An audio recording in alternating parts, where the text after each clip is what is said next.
가난은 왜 늘 구린내가 나는가? 그 치명적 아름다움에 대하여. 가난은 언제나 더럽고 생채기를 남기는 것, 그러나 그 생채기를 딛고 일어서는 힘 또한 오직 현실을 직시한 자들의 몫이다. 사전적 정의로서 가난은 살림이 넉넉지 못함 또는 그런 상태를 뜻합니다. 이는 단순히 경제적 결핍을 가리키지만 동시에 사람들의 인식 안에서 추상명사로 자리매김하기도 합니다. 가난이라는 말에는 부족하고 결여된 상태라는 편견 어린 시선이 담겨 있습니다. 그래서 가난은 때로 어떤 이들의 이름표가 되어버립니다. 저 사람은 가난하다라는 사실 하나로 그 사람의 현재 삶과 과거 배경, 심지어 인격까지도 단정지어버리는 사회적 스티커가 되는 것이죠. 그렇기에 가난은 결코 가벼운 단어가 아닙니다. 보통 명사인 동시에 우리 감정 깊숙이 파고드는 폭발력을 가진 추상적 기표가 되어버립니다. 당사자는 부족하다는 사실을 매 순간 상기시키며 살아가야 하고 그를 둘러싼 사람들은 결핍이라는 시각에서 그를 평가하게 됩니다. 가난은 청국장과 같습니다. 혼자 방 안에서 뜨끈한 밥에 곁들여 먹을 때는 그저 구수하고 익숙한 맛일 뿐이지만 막상 지하철이나 버스 같은 공공장소로 가지고 나가면 삽시간에 구린내를 풍겨 모두를 불편하게 만듭니다. 혼자 있을 때는 참아낼 만하고 심지어 우스갯소리로 치부할 수도 있지만 타인의 시선 안에 놓이는 순간 가난은 부끄러움과 열등감으로 돌변합니다. 이처럼 가난은 언제나 비교 속에서 확실한 실체를 얻게 되고 그와 동시에 맹독 같은 자의식을 불러일으킵니다. 가난을 자각하는 과정에서 우리는 자기 자신을 냉혹하게 타인의 기준과 견주게 되니까요. 그럴수록 가난은 우리의 콤플렉스가 되고 스스로를 갉아먹는 날카로운 이빨이 되어갑니다. 가난은 대물림됩니다. 고철처럼 삐걱대는 솥단지 바닥을 억지로 긁어내도 시커먼 그 흐름은 좀채 벗겨지지 않듯 가난 역시 부모 세대의 삶에서 벗겨지지 않은 채 자식들에게 이어집니다. 이때 물려받는 것은 단순한 재산의 부족이 아니라 마음가짐의 궁핍까지 포함됩니다.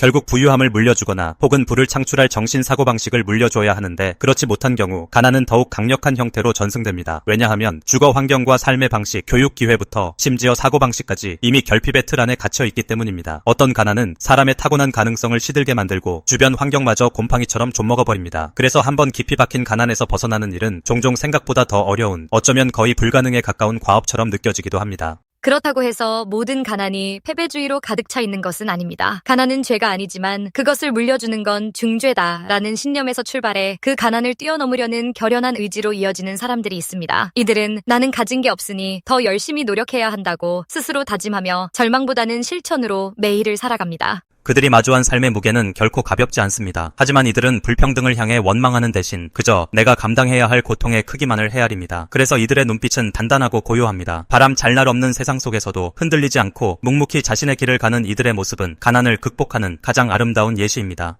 반면 욜로라는 모토 아래 카푸어, 백푸어, 트래블푸어로 치닫는 이들도 있습니다. 애초에 가난을 개선하고자 하는 의지는 잃었지만 욕망만은 유난히 또렷합니다. 보증금 500만 원짜리 원룸에 살면서도 외제차 리스를 감행하고 한 달 월세보다 비싼 명품 가방에 목매며 그것이 진정한 나 자신이라 믿습니다. 이들은 미래를 위해 차근차근 모으는 종잣돈보다는 고생한 내게 선물해라는 달콤한 소비가 더 가치 있다고 주장합니다. 혹은 극소수 여행 유튜버들의 성공 사례에 자신을 투영해 빚을 내서라도 해외여행을 떠납니다. 결국 통장 잔고가 텅 비고 나면 그들은 분노와 허탈감을 사귀지 못하고 부모 탓, 정부 탓, 부자 탓을 하며 자신들의 가난을 정당화합니다. 문제는 이들의 무계획이 만든 부담 대부분을 결국 부모나 국가제도가 떠안는다는 데 있습니다. 불평등에 대한 사회적 안전망이 어느 정도 필요하다 해도 이런 형태의 가난에 대한 굴복은 다른 누군가의 희생을 발판 삼아 연명하는 셈이니까요. 그럼에도 불구하고 가난은 종종 찬양받기도 합니다. 인류의 적이자 삶의 가장 큰 병리적 요인 중 하나가 분명함에도 때때로 가난은 고결한 정신의 상징이 되고 바가해와 연대의 언어로 치장됩니다. 이는 정치 이념이나 사회운동 혹은 예술작품에서 종종 목격되는 현상인데 아이러니하게도 이를 통해 가난은 더욱 구린내가 나는 상태로 전락하기도 합니다.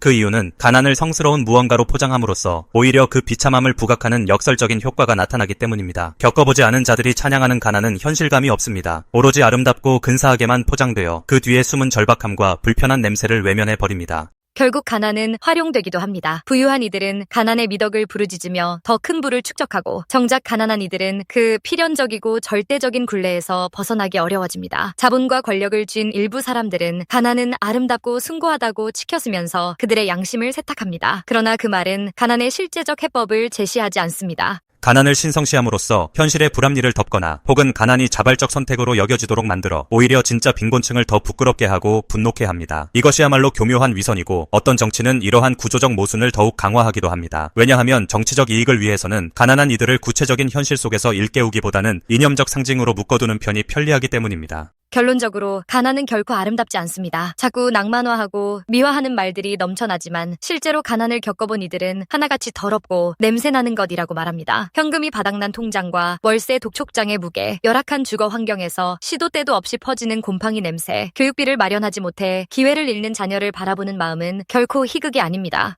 그래도 우리는 여전히 희망을 말해야 합니다. 가난은 단지 있는 자와 없는 자를 나누는 기준선일 뿐 사람의 본질적 가치를 결정하지 못합니다. 누구나 내가 감당해야 할 고통을 정확히 인식하고 스스로 목표를 세워 나아간다면 언젠가는 냄비 바닥의 시커먼 그을음을 벗겨낼 기회를 잡을 수 있습니다. 물론 그 과정은 결코 쉽지 않으며 사회의 공정한 제도와 연대가 함께 뒤따라야겠지요. 그럼에도 불구하고 한 가지 분명한 사실은 있습니다. 가난은 성스러운 것이 아니며 찬양받아 마땅한 것도 아닙니다. 결국 이 글이 던지고 싶은 메시지는 간단합니다. 가난은 당연시될 수도 미화될 수도 없는 구린내 나는 상태다. 그러나 그 냄새를 맡아본 이들은 끝내 그 안에서 필사적으로 삶을 타개해 나간다. 그러니 우리가 할 일은 그들을 추앙하는 척 이용하는 대신 함께 그 냄비 바닥을 닦아낼 실질적 방법을 고민하는 것이 아닐까요? 안녕하세요. 지성의 숲입니다. 지금까지 6,400개가 넘는 영상을 올리고 5만 명의 구독자 여러분과 함께 할 수 있었던 것은 모두 시청해주시는 분들의 관심과 성원 덕분입니다. 앞으로 더 가치 있고 유익한 콘텐츠로 찾아뵐 수 있도록 최선을 다하겠습니다. 유튜브에서 성필원으로 꼭 검색해주세요. 그리고 좋아요와 구독 버튼을 꼭 눌러주시고 앞으로도 꾸준한 관심과 응원 부탁드립니다. 여러분께 진심으로 감사드리며 계속해서 함께 성장해 나가길 바랍니다. 고맙습니다.